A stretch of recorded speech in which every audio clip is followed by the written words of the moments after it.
Por ejemplo, si yo quiero representar a mi 3/4 como una expresión decimal, entonces vamos a usar el algoritmo de la división. ¿En qué consiste este algoritmo? Pues que vamos a ir multiplicando por potencias de 10 para ir encontrando los decimales que describen a nuestra expresión racional como un número decimal. Entonces, por ejemplo, aquí observamos que tenemos 3/4, el numerador es más pequeño que el denominador, entonces lo que vamos a hacer es comenzar multiplicando por 10 al numerador. Entonces, esto nos quedaría 30/4. Y el 30/4, pues nos ponemos a pensar, ¿cuántas veces se puede dividir el 30 entre 4? Pues serían 7. ¿Están de acuerdo? ¿Sí o no? Sí, 7. Ajá, y nos sobran 2. 7 más 2/4. ¿Están de acuerdo conmigo? Sí. Muy bien, perfecto. Entonces, esto que hicimos quiere decir que 3/4 se puede representar como 7/10 más 2/4. Este es el algoritmo de la división. Entonces, lo que hacemos es multiplicar por 10, pero como estamos multiplicando por 10, nuestra expresión se altera. ¿Pero para qué lo hicimos? Justamente para ver cuántas veces puede dividirse el 30 entre 4, que son 7, y nos sobran 2/4. Estamos haciendo el cociente 7 por, perdón, es 4. 4 por 7, que es nuestro cociente. Déjenme corregirlo.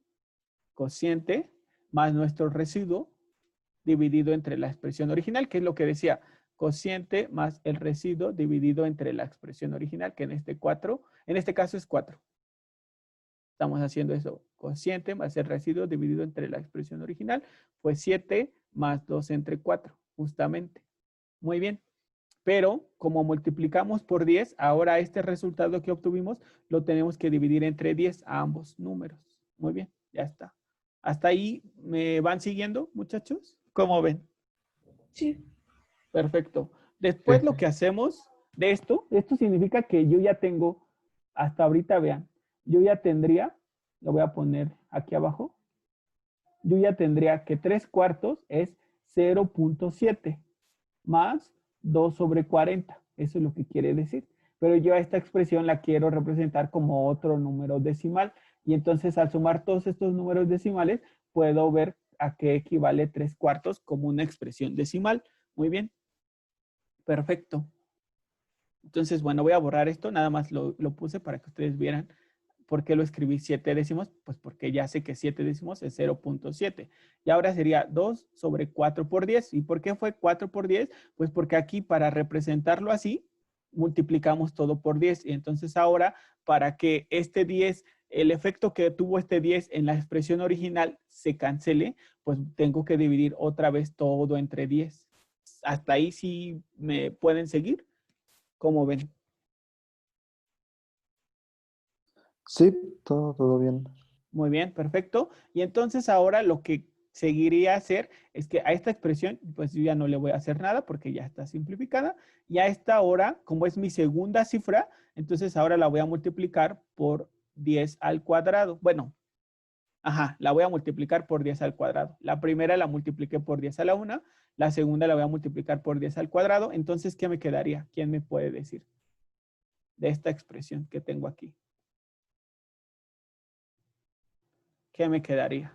200 sobre 200 sobre 40. 40. 200 sobre 40 o bien. Si esto está bien, 100 sobre yo estoy 20. de acuerdo. Yo estoy de acuerdo con ustedes que es 50 sobre 200 sobre 10. 40. Ajá, pero no también podría ser, vean ustedes, me dijeron 200 sobre 40. Muy bien, pero ¿por qué no podría ser? Fíjense, 2 por Sobre 100 20 sobre... sobre 4 por 10. Entonces 10 sobre 100 es simplemente 10. 2 por 10 sobre 4. ¿Están de acuerdo? Sí. Muy bien. O sea, lo que dijeron está bien, ¿eh? Yo estoy de acuerdo con ustedes, pero 100 sobre 10, pues nos queda 10 simplemente. Entonces, ¿por qué mejor no escribirlo así? Muy bien. Entonces, esta expresión, solo estamos trabajando con esta, nos quedaría 20 sobre 4. ¿Están de acuerdo conmigo? Sí. Muy bien. Entonces, 20 sobre 4, ¿cuánto es? Si yo hago el cociente 20 entre 4. 5. 5, muy bien, perfecto. Nos queda 5 y nuestro residuo es 0. Entonces simplemente ya terminé porque diría que 3 cuartos sería 7 sobre 10 más 5 sobre ¿quién? ¿Y por qué razón? 5 sobre ¿quién y ¿Sobre por qué 1? razón? 5 sobre 1, no. ¿Qué hicimos para obtener este 5? Sobre 10. No. 5 sobre 100. Sobre 100. 5 sobre sí. 100, ajá, porque fíjense, aquí para obtener este 7, multiplicamos la primera expresión original que teníamos por 10 y entonces ya nos quedó 7 enteros más 2 cuartos. Entonces, ¿qué hicimos? Después de obtener este 7 enteros más 2 cuartos, dividimos ambas expresiones por el número que habíamos multiplicado originalmente, que era 10. Después, ahora a 2 cuarentavos lo multipliqué por 100 y eso me quedó 5. Y entonces ese 5 lo tengo que dividir por la expresión que multipliqué. Pues, ¿por qué? Pues para hacer el efecto opuesto, porque si no estarías obteniendo otra expresión completamente diferente. ¿Están de acuerdo conmigo? Sí. Muy bien. Entonces, ahora sí, observen. 7 décimos es 0.7 y 5 centésimos sería 0.05. Entonces, si yo sumo 0.7 más 0.05, me quedaría que 3 cuartos es 0.75 y es justamente lo que equivale 3 cuartos en número decimal. ¿Están de acuerdo conmigo? Sí. Sí. Este es el proceso que se conoce como algoritmo de la división para representar a un número racional como una expresión decimal, periódica o no, dependiendo. Entonces, no se preocupen, puede ser que todavía no lo hayan entendido, no pasa nada, vamos a hacer otro. Este es nuestro primer ejercicio, lo puedan entender. Entonces, queremos representar a la expresión decimal, racional, perdón, la expresión racional 4 tercios como una expresión decimal periódica o una expresión decimal simplemente. Muy bien, entonces tenemos 4 tercios y observamos que esta es una fracción, una fracción impropia porque el numerador es mayor que el denominador. Entonces, esta la escribimos primero haciendo el cociente, 4 entre 3, nos queda 1 y nos queda como residuo 1. ¿Están de acuerdo conmigo? Entonces, Sí. recuerden, este se llama cociente y este se llama residuo. Muy bien, entonces, ¿cómo nos quedaría? 4 tercios a qué es igual. 1 más 1 tercio. Exacto, un entero más un tercio. Muy bien, perfecto. Entonces, al un entero, pues yo no le tengo que hacer nada, ya es un entero, pero al un tercio lo quiero representar como una expresión decimal. Entonces, ahora sí, ¿cómo le harían para obtener mi primer decimal de un tercio? Multiplicarlo por 10. Muy bien, multiplicamos por 10 esta expresión y entonces trabajo exclusivamente con ella. ¿Y qué me quedaría? 10 sobre 3. ¿Están de acuerdo conmigo? Sí. Muy bien. Entonces, José Luis, que tienes la mano levantada, ¿qué harías después de haber escrito esto 10 sobre 3?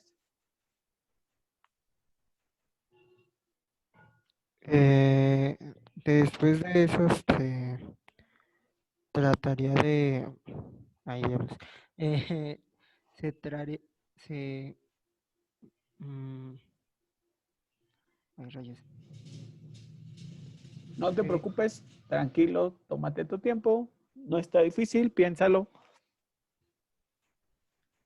se sacaría su igual. Ujú, se separa como una expresión entera más una fraccionaria. ¿Cuál sería esa, José Luis? Sería, por ejemplo, el 1 se convertiría en 30 tercios. No, No, no, no, no, no estamos trabajando con el 1. Solamente estamos trabajando con el 1 tercio multiplicado por 10, que fue 10 tercios. Entonces, ¿cómo se representaría? Como un número entero más una fracción, justamente. como número entero Ajá, sería 3 y ajá, sobraría sí, ajá. 3 y sobra. un tercio. Ajá, exacto, muy bien. Entonces, quiere decir, observen ustedes, quiere decir que 4 tercios sería 1 más, y lo pongo, 3 más un tercio. Pero esto no está bien. ¿Por qué? Pues porque nosotros al un tercio lo multiplicamos por 10. Entonces, ¿qué nos hace falta para que esté correcto? No sé si pudieron escucharme. ¿Qué nos hace Dividir falta? entre 10. Ajá, muy bien, porque si multiplicamos a 1/3 por 10, al resultado que obtuvimos, para que no esté cambiando nuestra expresión, pues tenemos que dividir entre 10. Muy bien, justamente. Entonces, así ya salió nuestra primera expresión decimal, 3 décimos. ¿Están de acuerdo? 3 décimos, ¿a qué equivale como expresión decimal? A .03. No, Exacto. punto 3 que diga. 3, punto 3, muy bien. Justamente, perfecto. Muy bien, hasta ahí no sé si van siguiéndome, si entendieron lo que dije e hice, porque se cortó un poco mi señal. No sé si me pudieron entender.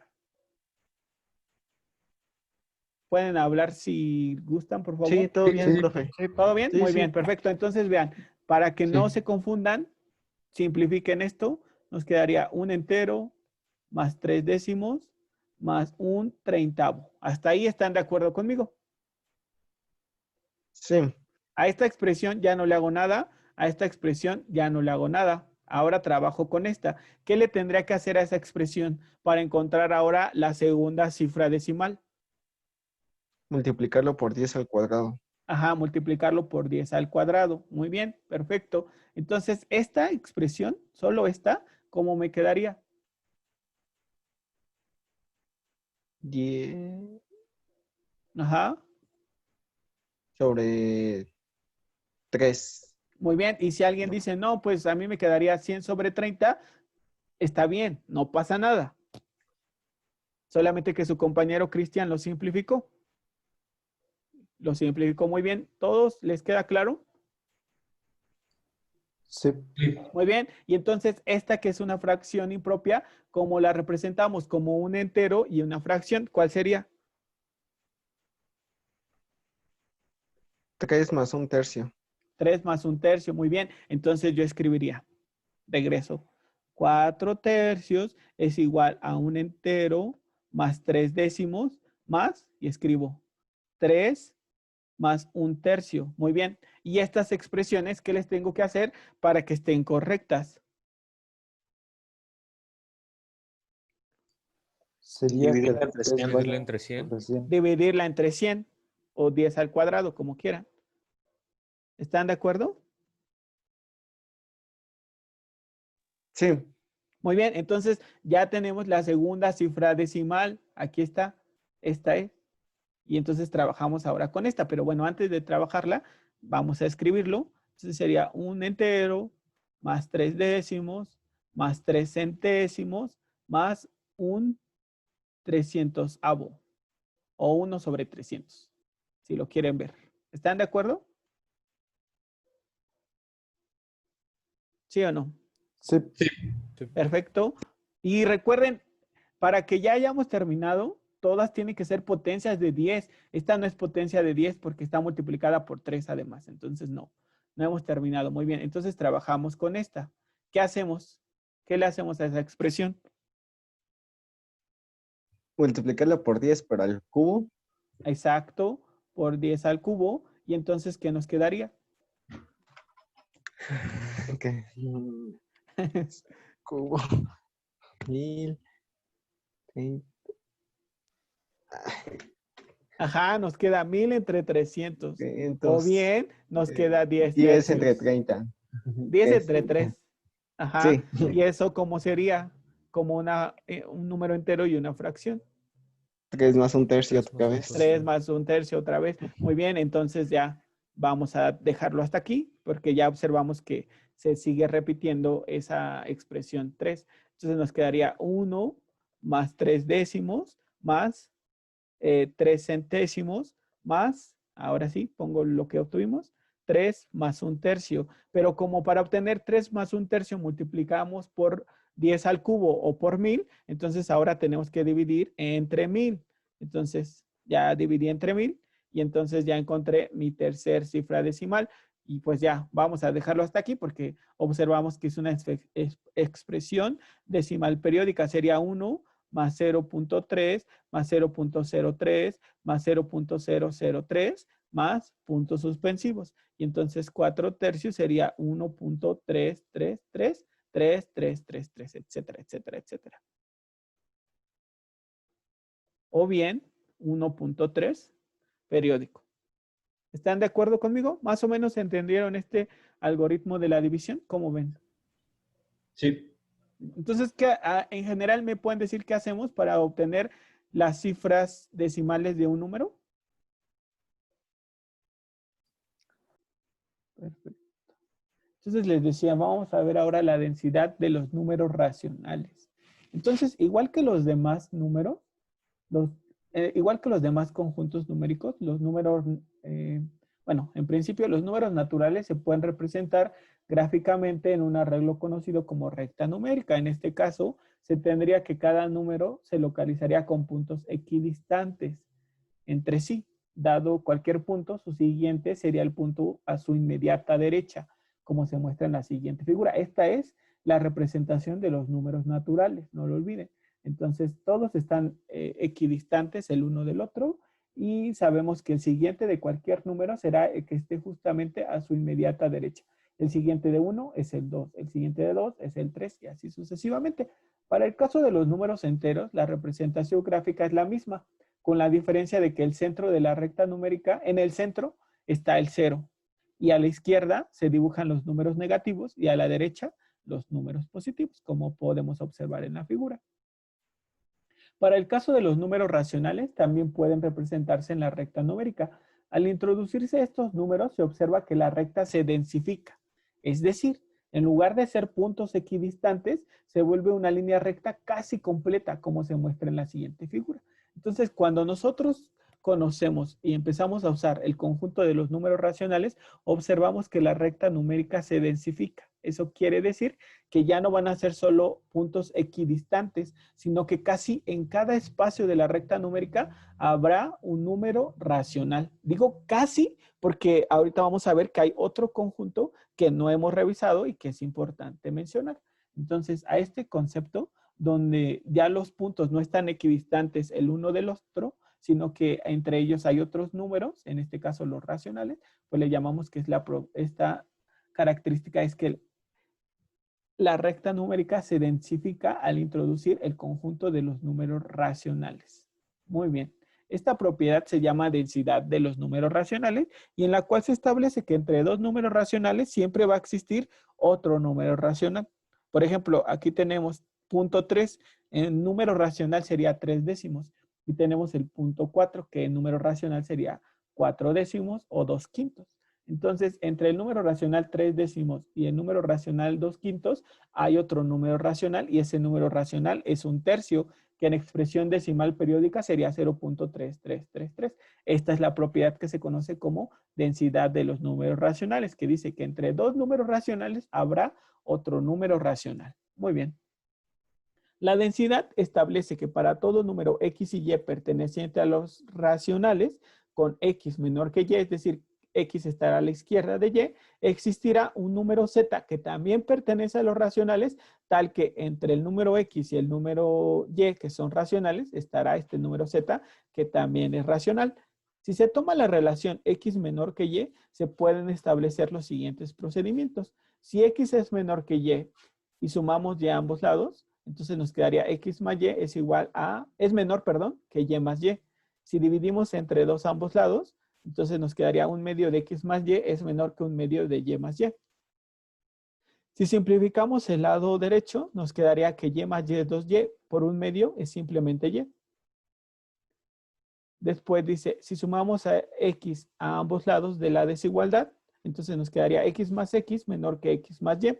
Si dividimos entre 2 otra vez y simplificamos el lado izquierdo, nos quedaría que x es menor que un medio de x más y. Esta es nuestra ecuación 2. Tenemos la ecuación 1 y la ecuación 2. La ecuación 1 se obtuvo de sumar y a ambos lados de la desigualdad y luego multiplicar por un medio.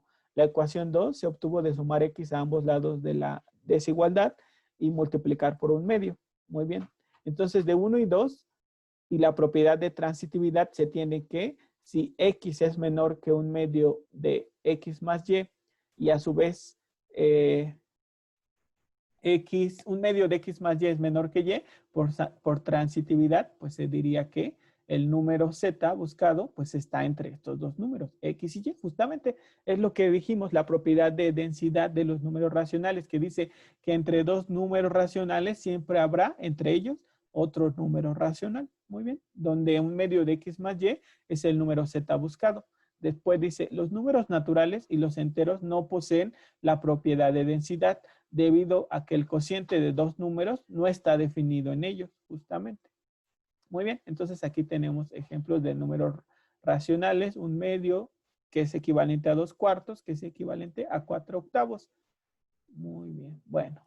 Ahora vamos a ver el conjunto de los números reales, existencia de los números irracionales, algebraicos y trascendentes, definición del conjunto de los reales, representación de los reales en la recta numérica, propiedades de los reales para la operación adición, multiplicación y orden, completitud de los reales, definición y propiedades del valor absoluto, resolución de desigualdades e inecuaciones. Muy bien. Bueno.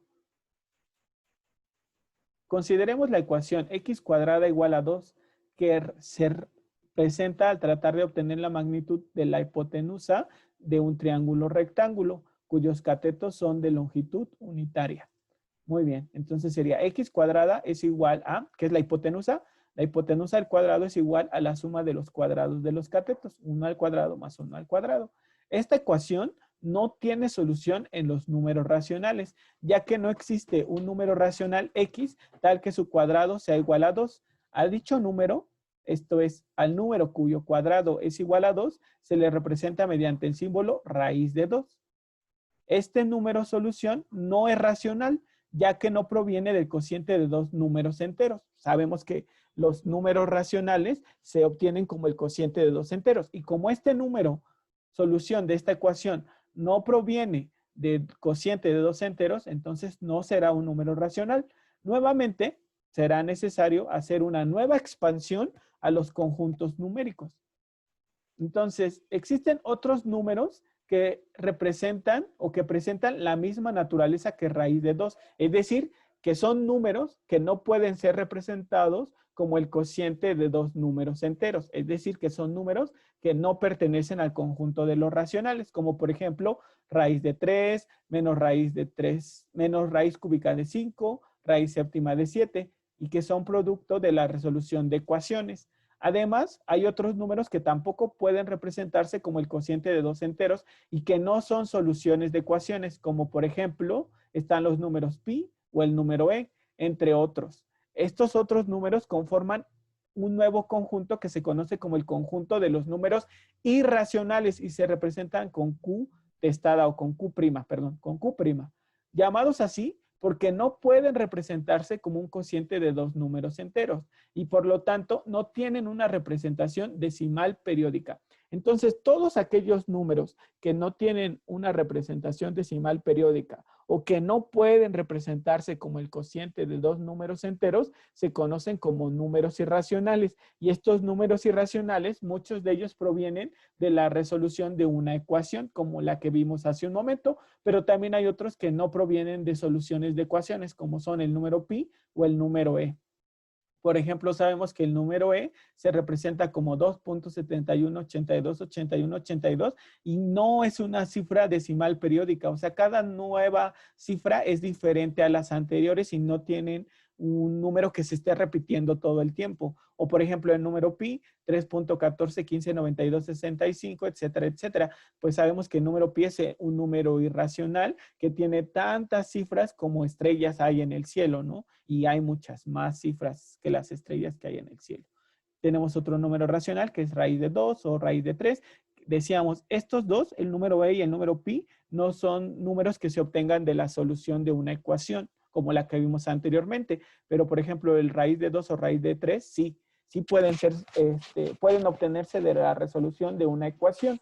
Sin embargo, la característica más importante de los números irracionales es que no son periódicos y que no pueden representarse como el cociente de dos números enteros. Entonces, bueno, vamos a ver un poco más sobre el número pi. Déjenme mostrarlo. Ahora sí, vamos a ver el conjunto de los números reales. Ya acabamos de ver el conjunto de los números racionales, cómo se forman estos y que no tienen una forma de representarse como el cociente de dos números enteros, como los racionales, por ejemplo. Ellos sí pueden representarse como el cociente de dos enteros. Bueno, ahora vamos a ver el conjunto de los números reales y es el conjunto que contiene tanto a los números racionales como a los números irracionales. Entonces, el conjunto que contiene a los números racionales y a los irracionales se le conoce como el conjunto de los números reales y se representa con R mayúscula. Este conjunto viene a satisfacer la necesidad de un conjunto de números que represente todos los puntos de la recta numérica, es decir, a cada número real le corresponde un punto en la recta numérica y viceversa. Entonces, cada punto en la recta numérica ahora sí ya va a estar asociado a un número real y por lo tanto, también cada número real va a tener su representación en la recta numérica a través de un punto. Entonces, vean, aquí tenemos nuestra recta numérica, tenemos al 0 y aquí habíamos visto primero que los números naturales estaban separados a la misma distancia, es decir, eran equidistantes el uno del otro. Pero después vimos con el conjunto de los números racionales que había una propiedad que se llama densificación de la recta numérica, donde decíamos que entre dos números racionales podíamos encontrar otro número racional. Sin embargo, había la posibilidad de que hubiera un punto en la recta numérica que no estuviese asociado a ningún número racional. Por eso es que ahí surgían los números irracionales. Y ahora sí, cada punto en la recta numérica, el que a ustedes se les ocurra, va a poder representarse con un número racional o con un irracional. Y justamente el conjunto que contiene tanto a los racionales como a los irracionales se conoce como el conjunto de los números reales. Muy bien. A los números reales se les representa como los números reales es el conjunto formado por los números x tales que x se encuentre entre menos infinito o infinito. También podemos decir que los reales es la unión del conjunto de los racionales con los irracionales. Debido a la construcción de los conjuntos numéricos, se puede expresar que los números naturales son un subconjunto de los enteros, que a su vez los enteros son un subconjunto de los racionales, que a su vez los racionales son un subconjunto de los números reales. Recuerden, ya habíamos visto este simbolito y decíamos que este simbolito significaba que son un subconjunto. Entonces repetimos, los naturales, bueno, debido a cómo construimos los conjuntos numéricos, decimos que los naturales son un subconjunto de los enteros son un subconjunto de los racionales y los racionales son un subconjunto de los reales. Muy bien. Perfecto. Muy bien. Entonces, aquí tenemos un diagrama de esto que acabamos de mencionar. Estamos diciendo, vean, partimos del primer conjunto que revisamos, que son los naturales, donde este conjunto se definía como el conjunto de los números que naturalmente nos sirven para contar. El primer número natural era el 1, etcétera, etcétera. Después de este, tenemos a otro conjunto más grande que es el de los enteros, donde decimos que los naturales son un subconjunto de los enteros. Tenemos otro conjunto más grande que son los irracionales y decimos que los enteros y por tanto los naturales son subconjuntos de los racionales. Y luego tenemos el conjunto de los números reales donde los racionales son un subconjunto de este conjunto. Muy bien, ahora vamos a ver las propiedades de las operaciones en el conjunto de los números reales. A partir de la construcción formal de los números irracionales es posible definir las operaciones de adición y multiplicación para los números reales, de tal forma que se conserven las propiedades que estas operaciones tienen en el conjunto de los racionales. Muy bien. Entonces, sean x, y, z perteneciente al conjunto de los números reales, va a existir la cerradura para la suma.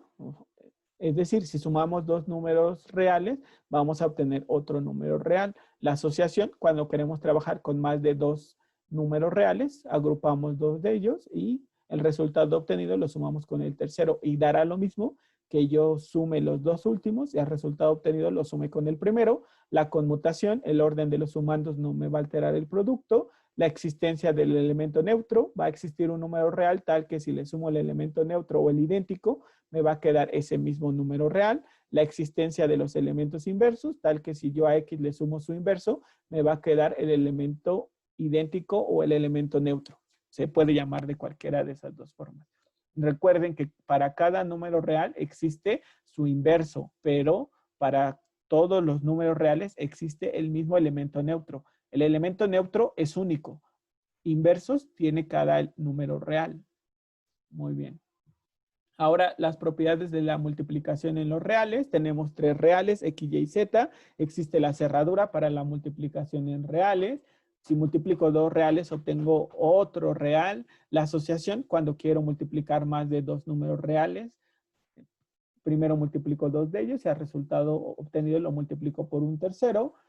Y da lo mismo que yo primero multiplique los dos últimos y el resultado obtenido lo multiplique por el primero.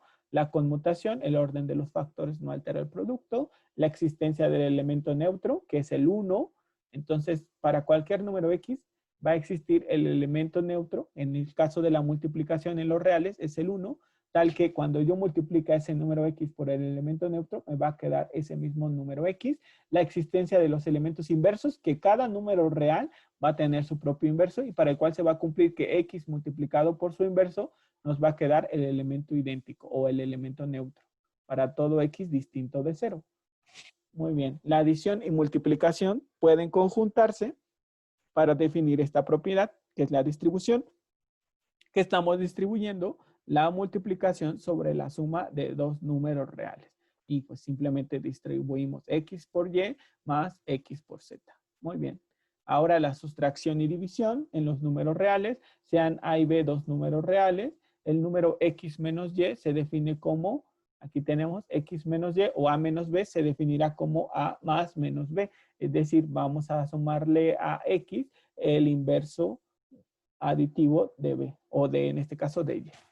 Si Y es distinto de 0 y queremos hacer la operación X entre Y, entonces X entre Y se puede definir también como X por el inverso multiplicativo de Y. Aquí lo tenemos. Muy bien. A partir de la construcción formal de los números irracionales, se puede definir también la relación menor que en los reales, de tal forma que si X y Y son números reales, tal que el número X es menor que el número Y, entonces el punto que representa X en la recta numérica se encontrará a la izquierda del punto que representa Y. Y aceptaremos también que dicha relación conserva las propiedades que tienen en los racionales, es decir, la ley de la tricotomía. Si tenemos dos números X y Y pertenecientes a los reales, se verifica una y solo una de las siguientes proposiciones: que el número X sea menor que el número Y, que el número X sea igual a Y o que el número X sea mayor que Y. Solamente cuando estamos comparando dos reales puede cumplirse una de las siguientes proposiciones: que sea menor, que sea igual o que sea mayor. Muy bien. Todo esto ya lo habíamos visto, pero ahora lo estamos revisando para el conjunto de los números reales. Muy bien. Las propiedades de las desigualdades en los números reales se estipulan. Para todo número X, Y y Z perteneciente a los reales, si yo tengo que X es menor que Y, entonces si a ambos lados de la desigualdad le sumo el número real Z, el sentido de la desigualdad se mantiene. Eso quiere decir que la suma de la izquierda será menor que la suma de la derecha. Se mantendrá el signo de la desigualdad.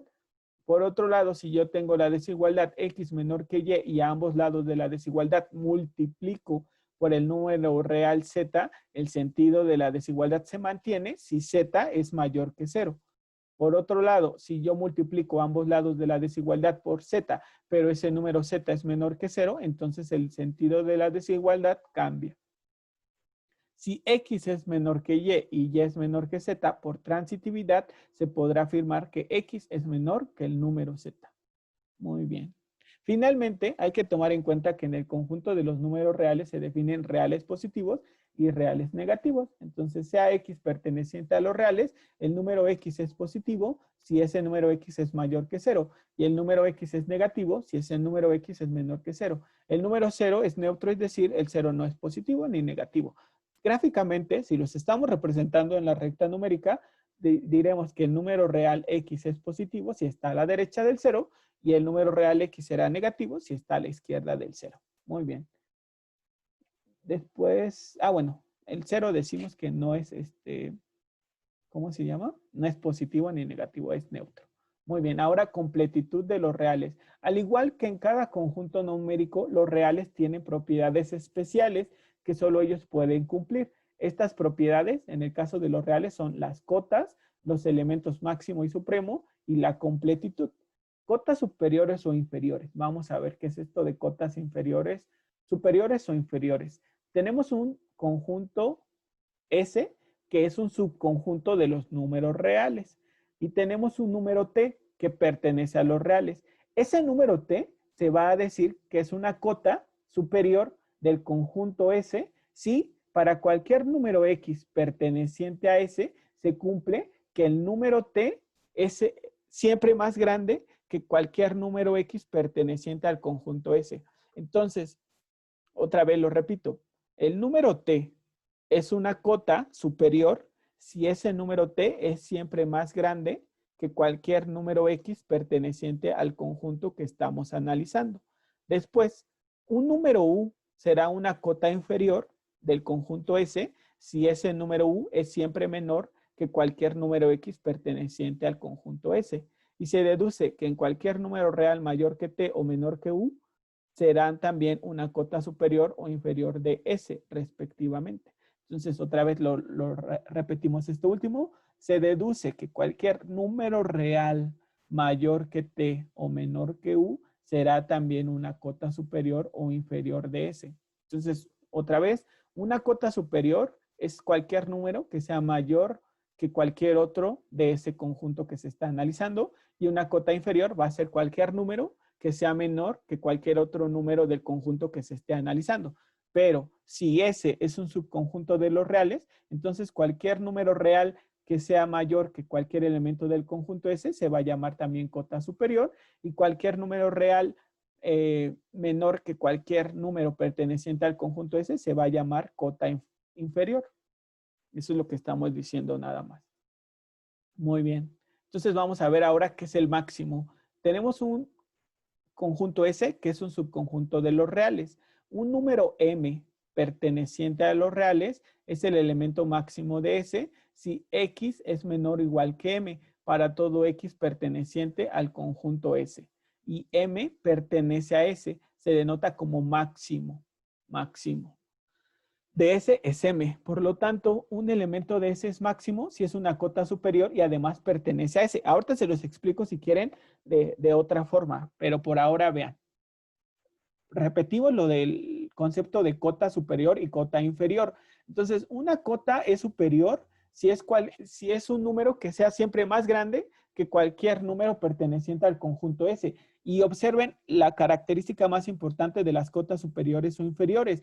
Y esa es que puede ser un elemento que no pertenezca al conjunto S, que pertenezca a los reales. Lo voy a poner en el pizarrón para que me entiendan mejor. Imagínense que nuestro conjunto S está formado por los elementos 1, 2, 3, 4 y 5. Muy bien. Y entonces yo digo que el número T, que es igual a 5, este es una cota superior del conjunto S. ¿Por qué? Porque el número 5 es siempre mayor que cualquier otro número X perteneciente al conjunto S. O sea, este número 5 es mayor o igual que 4, mayor que 3, mayor que 2, mayor que 1. Pero no quiere decir que esta sea la única cota superior. Como S es un subconjunto de los números reales, entonces, por ejemplo, yo digo que 10, t igual a 10, también es una cota superior. ¿Por qué? Pues porque 10 es un número real que siempre va a ser más grande que el elemento 1, 2, 3, 4, 5. O yo puedo decir que el número real 7 también es una cota superior. Entonces, cualquier número real que sea mayor que los números pertenecientes al conjunto S se denomina cota superior. Y cualquier número menor a los elementos que pertenecen a S se denomina cota inferior. Entonces, por ejemplo, t igual a 1 es una cota inferior porque es el número más pequeño de este conjunto. Entonces, se va a cumplir que 1 va a ser siempre menor o igual que cualquier número X perteneciente al conjunto S. Pero no es la única cota inferior que existe. También podríamos decir que t igual a 0 es una cota inferior y que t igual a menos 1 es otra cota inferior. Entonces, el concepto de cota superior o cota inferior solamente dice que es cualquier número real perteneciente al conjunto S o no, que sea mayor, para el caso de la cota superior, que cualquier otro elemento de S o menor que cualquier otro elemento perteneciente al conjunto S. No sé si me explico. Esa es la diferencia de ahorita de lo que vamos a ver, el máximo, supremo, etcétera, etcétera, etcétera. Entonces, primero, cota superior es cualquier número más grande mayor o igual que cualquier elemento del conjunto S. Y esta cota superior puede pertenecer al conjunto S o no. Como en este caso 17 no pertenecen al conjunto S, pero como S es un subconjunto de los reales, estas también son cotas superiores. En el otro caso que está en azul, una cota inferior es 1, que es el elemento más pequeño del conjunto S, pero no es la única cota inferior. Otras podrían ser 0 o 1, que aunque no pertenecen al conjunto S, pero como ese es un subconjunto de los reales, estos sí pertenecen a los reales y por tanto pueden ser cotas inferiores de S. No sé si con esto les quedó más claro ese concepto de cota superior y cota inferior. Muchachos. Sí, sí, todo Muy bien. bien, muy bien. Sí, Ahorita profesor. vamos a ver justamente eso que están preguntando en el chat. Déjenme compartirles otra vez la presentación. Muy bien. Ahora vean ustedes, estamos viendo el concepto de cota superior, cota inferior, y ahora vamos a ver el de máximo y supremo. Vean, aquí dice máximo, sea S un subconjunto de los números reales. Un número M que pertenece a los reales es el elemento máximo de S si ese número M es menor o igual, perdón, es mayor o igual que cualquier número X perteneciente a S. Y M pertenece a S, se denota como máximo. Entonces, para que sea un máximo, ese número debe pertenecer a los reales, pero también debe de pertenecer al conjunto que se está estudiando. Entonces, máximo de S. Por lo tanto, un elemento de S es máximo si es una cota superior y además pertenece a S. Entonces, regresando al ejemplo de la pizarra, a ver, déjenme compartirles el pizarrón. Estas que son t igual a 5 es una cota superior, t igual a 10 es otra cota superior y t igual a 7 son cotas superiores. Pero ¿cuál de estas tres cotas superiores sería el máximo? Justamente. 5. Exacto. Entonces, el máximo de S es 5 porque es una cota superior que pertenece al conjunto S. Estos, aunque sí son cotas superiores, lo son, pero como no pertenecen a S, no pueden llamarse máximo. ¿Sí entienden esa diferencia, muchachos? Entonces, un Sí. máximo es un elemento que es una cota superior, pero que además pertenece a S. Muy bien. Bueno, ahora vamos a ver el concepto de supremo. Tenemos, sea S un subconjunto de los reales, un número P perteneciente a los reales, es el supremo de S si un número X es menor o igual que P para todo X perteneciente al conjunto S y P pertenece a C, tal que C es el conjunto formado por números Q, tal que X es menor o igual que Q para todo X perteneciente a S. Se denota como supremo de S es igual a P. Es decir, un elemento es supremo de S si es la menor cota superior.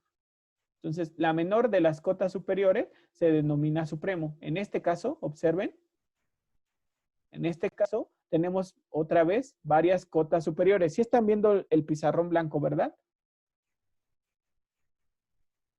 No, está abriendo la presentación. ¿No? Ah, perdónenme, perdónenme. Ajá.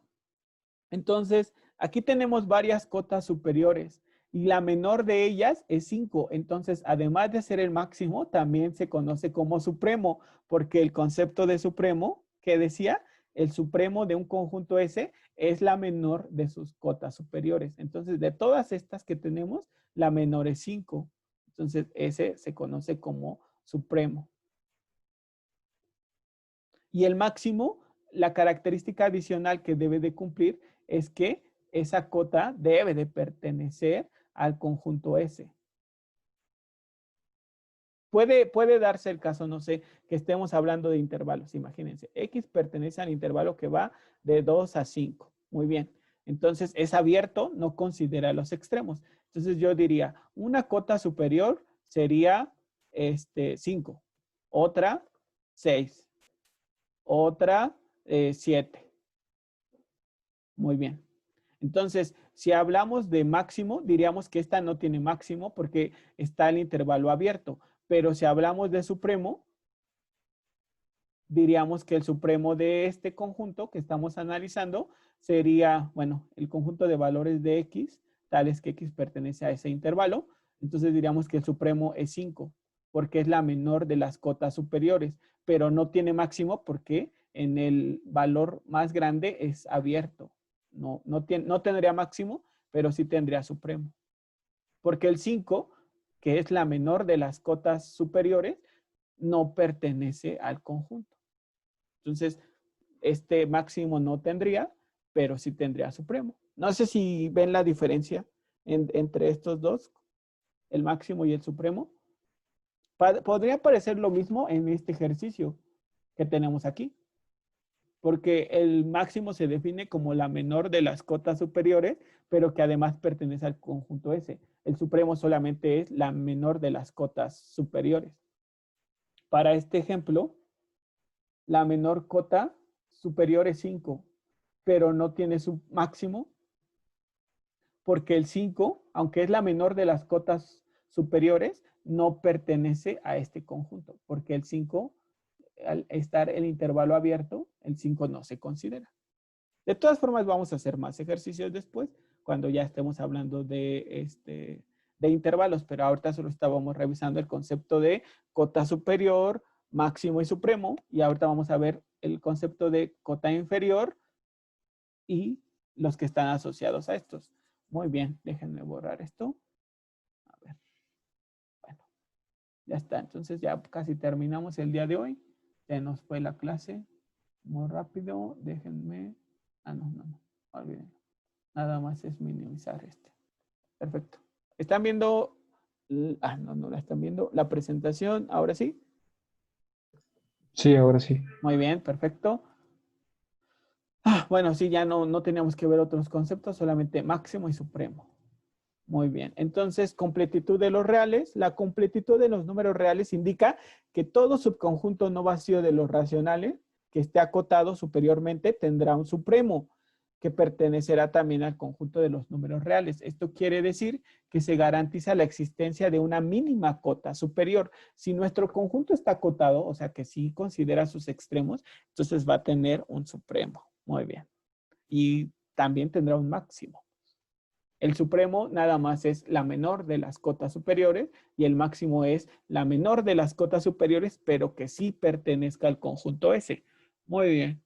¿Qué más dice aquí?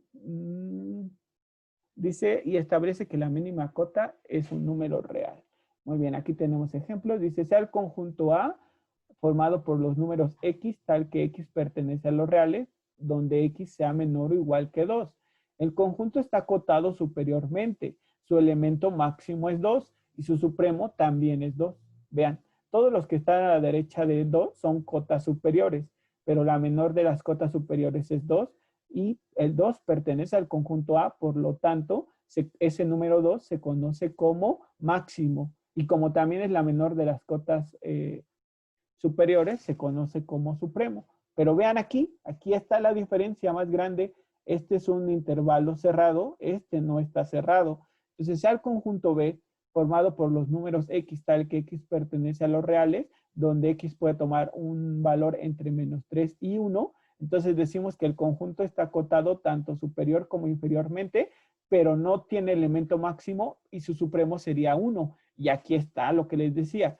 Se dice que el 1 es el elemento supremo porque es la menor de las cotas superiores, pero no es máximo porque no pertenece al conjunto B, dado que está abierto y ese elemento no se considera en el conjunto B. No sé si con este ejemplo les quede más claro lo que les decía. Vean, este, que es un intervalo cerrado en su extremo derecho, sí tiene máximo y supremo, que es el mismo elemento, que es el 2. Este otro tiene supremo, pero no tiene máximo, porque para que sea máximo, además de ser la menor de las cotas superiores, tiene que pertenecer al intervalo. Y como en este caso el intervalo es abierto en sus extremos, el 1 no pertenece al conjunto B y aunque sí puede ser supremo, pero no es máximo porque no pertenece al conjunto B. ¿Les queda más claro, muchachos? Sí, profe. Muy bien. Bueno, ya vamos a ver esto nada más como último. Déjenme ver. Bueno, sí, esto, la definición y propiedades del valor absoluto. Ya con esto nos vamos a quedar. Sea X un número real, el valor absoluto de X se representa de estas dos formas. El valor absoluto de X es igual a menos X si el número X es menor que 0 o como X si el número X es mayor que 0. Entonces, esto es importantísimo, obsérvenlo. El valor absoluto de un número X se puede obtener de dos maneras diferentes. La primera es que va a ser menos X si estamos hablando que el número X con el que estamos trabajando es menor que 0 y va a ser simplemente X si el número con el que estamos trabajando es mayor o igual que 0. En general, decimos que el valor absoluto de un número X perteneciente a los reales será un número real no negativo, es decir, positivo o 0.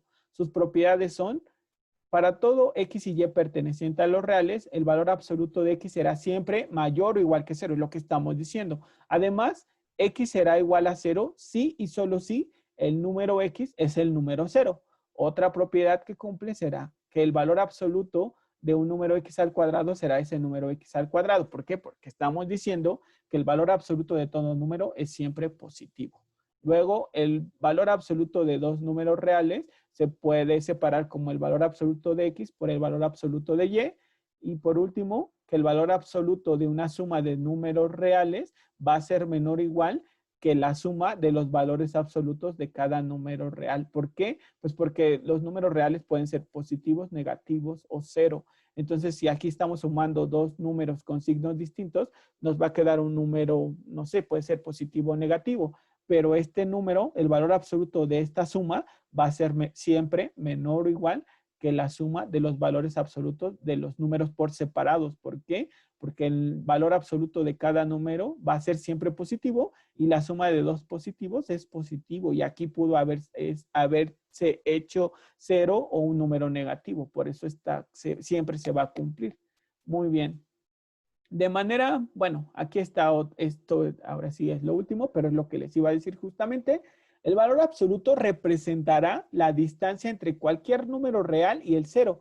Debido a esta situación, si A es un número real positivo, se tendrá que un punto X estará situado entre menos A y A, sí y solo si el valor absoluto de X es menor que A. Por lo tanto, el valor absoluto de X, si es menor que A, entonces ese número X que estamos buscando tiene que estar entre menos A y A.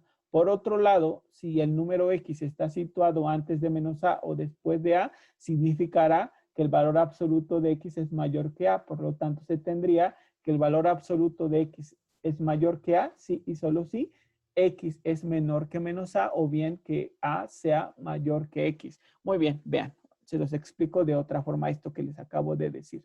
Rápidamente, nos quedan 2 minutos, 3 minutos. Bueno, vean. Entonces, estaba diciendo que pongo mi recta numérica. Aquí está mi recta numérica. Ubico al 0. Permítanme un momento, rápidamente. Aquí está el 0. Y es que justamente esto lo vamos a usar para resolver desigualdades. Entonces, estamos diciendo que el valor absoluto de todo número X, donde X es un número perteneciente a los reales, estamos diciendo que el valor absoluto de todo número X se puede obtener de dos maneras diferentes, como menos X para cuando X es menor que 0 y como X para cuando X es mayor o igual que 0. Otra forma de ver esto es decir que el valor absoluto de todo número representa la distancia que hay entre ese número y el origen, justamente. Entonces, por ejemplo, aquí tenemos el número real 2 y aquí tenemos el número real menos 2. Entonces, ¿cuál es el valor absoluto de 2? Pues es 2, porque la distancia que hay del 0 al 2 son 2 unidades.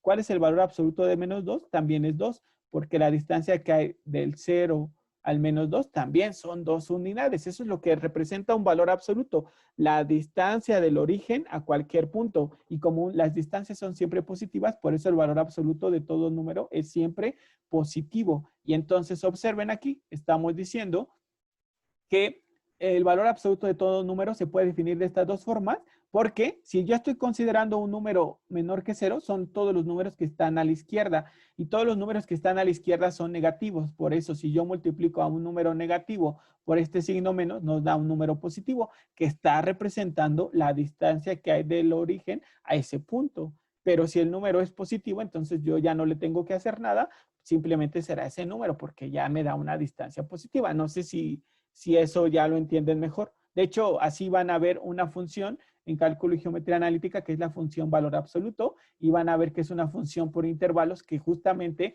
tiene dos comportamientos. Primero se comporta como la función identidad con pendiente negativa y luego como la función identidad tal cual, la primera para cuando x toma menores que 0 y la segunda, perdón, cuando toma valores menores que 0 nada más, y la segunda para cuando x es mayor o igual que 0. Y ya estamos diciendo por qué razón. Porque un valor absoluto representa la distancia que hay del origen a cualquier punto sobre la recta numérica. Muy bien. Bueno, ya, como ya no nos dio tiempo de revisar lo demás que quería, que era esto que decía que un número x es mayor, si es mayor que a, ¿qué pasa? Y si un número x es menor que a, ¿qué pasa? Estaba diciendo en la presentación que cuando un valor absoluto de un número x es menor que a, va a pasar que ese número x va a estar entre menos a y a.